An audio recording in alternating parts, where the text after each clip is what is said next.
Let me go. Everything looks so pretty.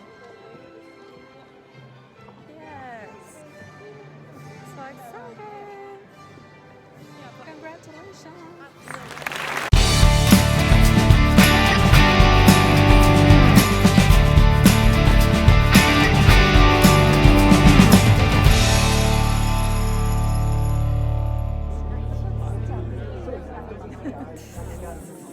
Say hi. Okay, say hi, please. Say hi. Hi. Hi. Hi. Say hi. Just Hello. say hi. Marina. Hello. And nice to meet you. Yeah, nice to meet you. Yeah. We never took courses. Yeah, no. Yeah.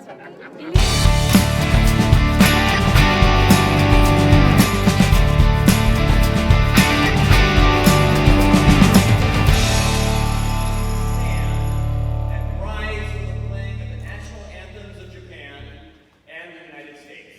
Please stand. And gentlemen, remove your caps.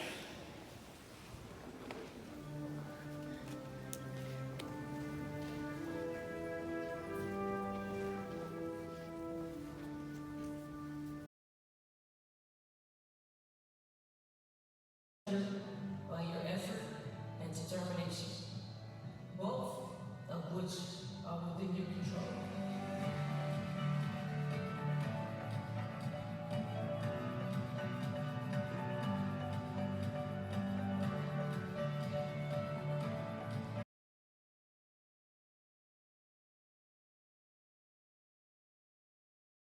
By yourselves.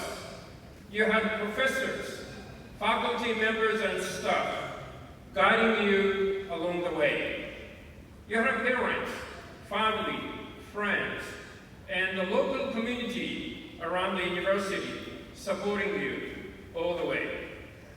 Let's also take a moment to thank all of the temple community and your friends and your family who helped you to get here.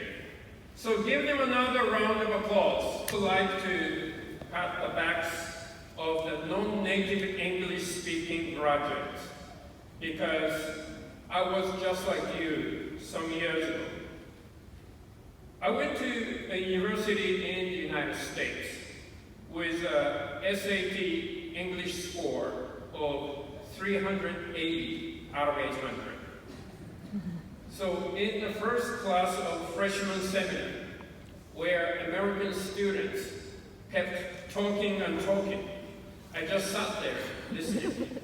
When the class was over, the professor told me that if I did not intend to make a contribution to the class, I did not have to come back to the next class.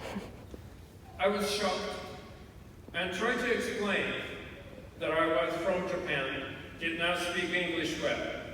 Then she said, "That's your problem." So from the next class, I started talking at the beginning of the class before any American student said anything. That was the only way I could speak. I survived, but it was not easy. I know what you had to go through, and you should be very proud of yourself. I would also like to apologize to all the foreign students who wish to come study in Japan. You must have waited and waited and waited, and some may still be waiting.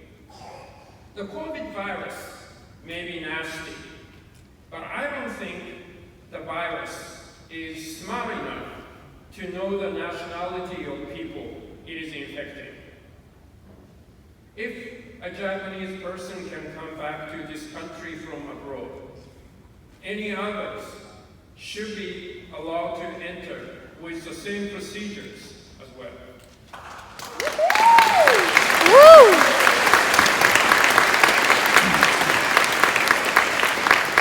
We have not been scientific.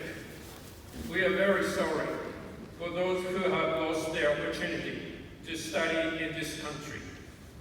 We have now opened our borders and would like to welcome anyone who wishes to study in this country. Just in case you have not noticed, Japan is shrinking fast. Every year, we are losing more than 500,000 people, more than the population of Tottori Prefecture. Japan needs those who wish to come to study, to work, to relax and enjoy life, and to make a family in this country. It is a good country. You are safe anywhere you go. Food is good, air is clean, trains run on time. You are expected to live the longest in the world. I hope all of you will be our ambassadors to tell the whole world how much you have enjoyed life in Japan. Yes.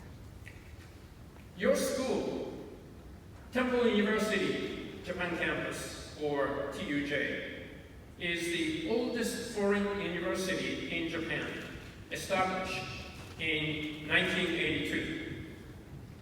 Since day one, it has fought against the Japanese education system, the Ministry of Education and its bureaucracy, and the prejudice within the society. Even after it was designated as the first foreign university Japan campus by the Ministry of Education in 2005, it has been fighting the Ministry of Finance for the tax treatment. It has also been fighting against the immigration and the quarantine offices on behalf of the foreign students during the COVID.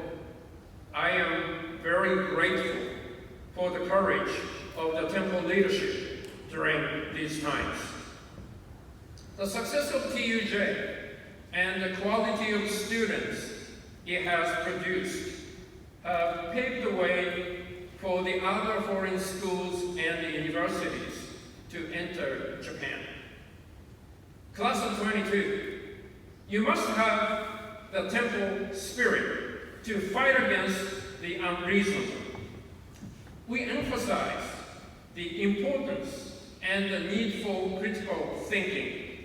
But if we think and do not take action, what good does it do? Wherever you go and whatever you do after today, there is one thing I want you to do. Keep asking questions. And if you hear, that is the way it is, or that is how we do it here, you have to act. It really is a crazy world out there, and I can give you a few examples. When I was a minister for administrative affairs, I started to question why I have to put Hangul or name stamp on every government paper. You cannot put the Hangul on the computer screen, so you have to print the document, put the Hangul on it, scan it, attach it to an email, and send it. Or more often, send a paper in the mail. But if anyone can buy Hangul at the 100 yen shop, what does a Hangul on paper prove? So I gave an order to stop using Hangul for government procedures and registration. And that was it. Now we wonder why we have been using Hangul for so many years. When I was appointed minister in charge of the vaccine rollout and was told by the Prime Minister to do 1 million vaccines a day, I asked the Health Ministry to show me the system. They said, "What system?" The ministry assumed that 55,000 clinics and municipal vaccine centers would send in the numbers through fax. The ministry would add up the how long it would take to receive 55,000 faxes, and how long it would take to add 55,000 numbers with calculators, and every day. It doesn't work. So I developed vaccine recording system instead of buying more fax machines. We deregulated medical examinations last year. Now a doctor can see a patient online. Then I got a phone call from a fisherman. He said, if a doctor could see a human patient online, a vet should also be able to see fish online. I agreed. And I told the Agency of Fishery to change the regulation. The agency came back with a new regulation. Now a vet could see fish online for the second examination, but for the first time he had to come see fish in person. So I said, if they could prove to me that they could identify each tuna or mackerel or eel in aquaculture by their faces, I would keep their regulation, but otherwise get rid of it. So don't count on the government to make your life easy or comfortable. We are living in a free society and free market economy.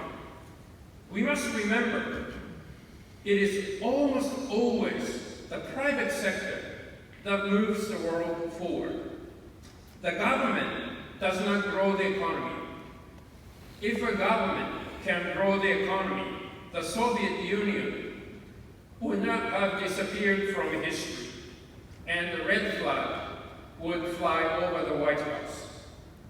Free spirits lead to new ideas, which in turn expand the new horizon and grow the economy and make life better.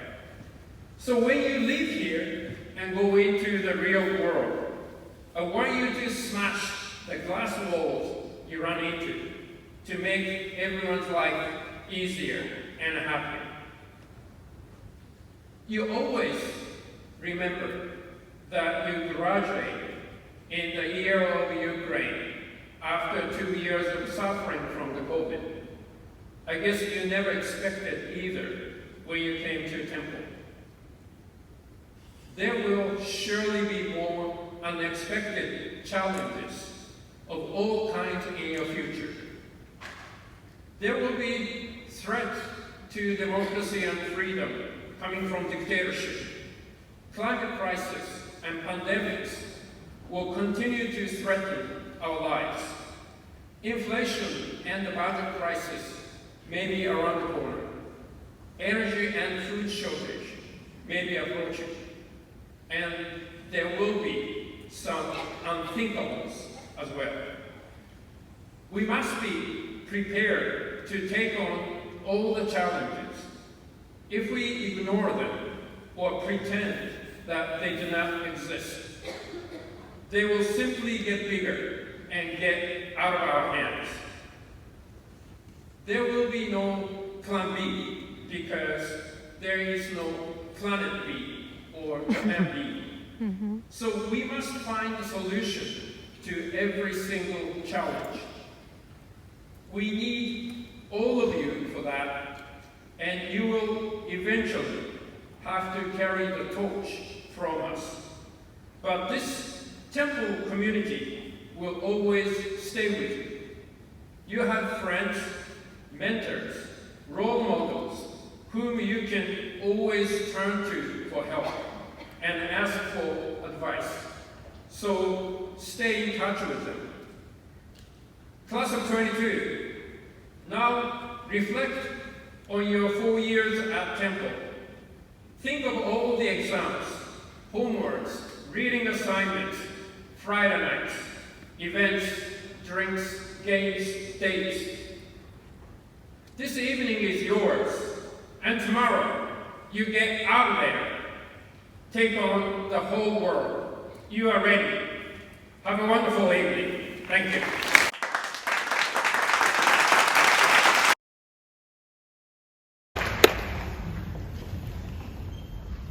The day after my very first class at Temple University, I was scheduled to undergo surgery. After the class, I approached the professor to let him know that, although there should be no issues, there was a chance that if something were to go wrong, I may not be able to attend the next class. Let's be clear, although I was worried about the operation, I was obviously looking for sympathy. After all, undergoing surgery for the first time is surely worth a bump in the grades if I was a borderline case. This, I believed, was as difficult a situation as I could possibly face, as anyone would face. If I can overcome this challenge, it will be smooth sailing by comparison. Surely, nothing could be as disruptive as this. A month later, I found that there was, in fact, something that could be far more disruptive. Due to the impact of the pandemic, over the course of the next 2 years, there was only a single semester which I was able to attend entirely in person. Speaking to former Temple graduates, one of the things I was looking forward to the most was the opportunity to meet and form friendships with like-minded individuals. I'd heard about the camaraderie forged over post-class izakaya discussions, pre-exam coffee shop study days, and joint research conducted with enthusiastic peers. I feared the pandemic had robbed us of these opportunities. And yet, despite the circumstances, we found a way to make it work. Over time, the online awkwardness faded, and the more I got to know my classmates, the deeper my respect for them became. I found in my fellow students some of the warmest, smartest, most dedicated, and most charmingly stubborn people I've ever had the pleasure of meeting. Stubbornness isn't just a quality inherent to graduate students, it's a prerequisite. Because as much of a challenge as the pandemic has been for all of us, for the people I've met on this course, it has been just one of many hurdles they've had to overcome to earn their degrees. One student in my class had a beautiful baby girl midway through a semester. She only missed a week of classes. When her newborn daughter made an appearance in the following Zoom session, I'm sure she became the youngest ever Temple graduate student. Another, due to a ridiculous string of improbable events, had to fly from Tokyo to Osaka every week to attend her classes at the TUJ campus in Osaka. Including her hotel bills, I feel it's pretty safe to say those are the 3 most expensive credits anyone has ever earned. One student was so nervous about public speaking that she used to monitor her heart rate before presentations. Another woke up at 3 a.m. every day to do the readings for her class because she simply didn't have enough hours in the day. These are just a few of the countless examples of how Temple students overcome adversity to earn their degrees. To them, and to all the students who had the courage and the self-belief to attend an American university when English was not their first language, you have my utmost respect and admiration. So, I leave this course not with a sense of regret for opportunities missed, but with one of gratitude. It's gratitude to the office staff for their grace and infinite patience in the face of a 2-year ongoing crisis. Gratitude to the professors who changed my opinion of TESOL from something I had to do to something I wanted to do. You made me see this course not as a series of boxes to be checked, but as an opportunity to better myself, both academically and personally. And gratitude to my fellow students. Without the help of my grandmother, and the help of my partner, I would never have started this course. But it was the help of my peers which I needed to see it through. So I need to film this because it's a unique experience. Yes. Doctor, what's your name? Mariko. Yes, nice to meet you. And all the students that we're gonna be called and get our degree. What's your name? Hanako C. Travis. Sama. Ayumi-Sama. Ileana-sama.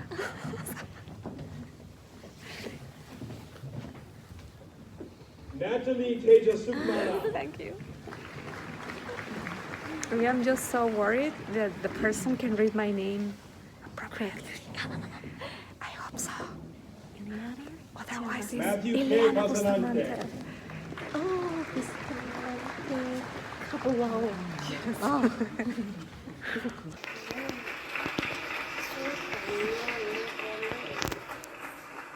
Bien, Ili, bien.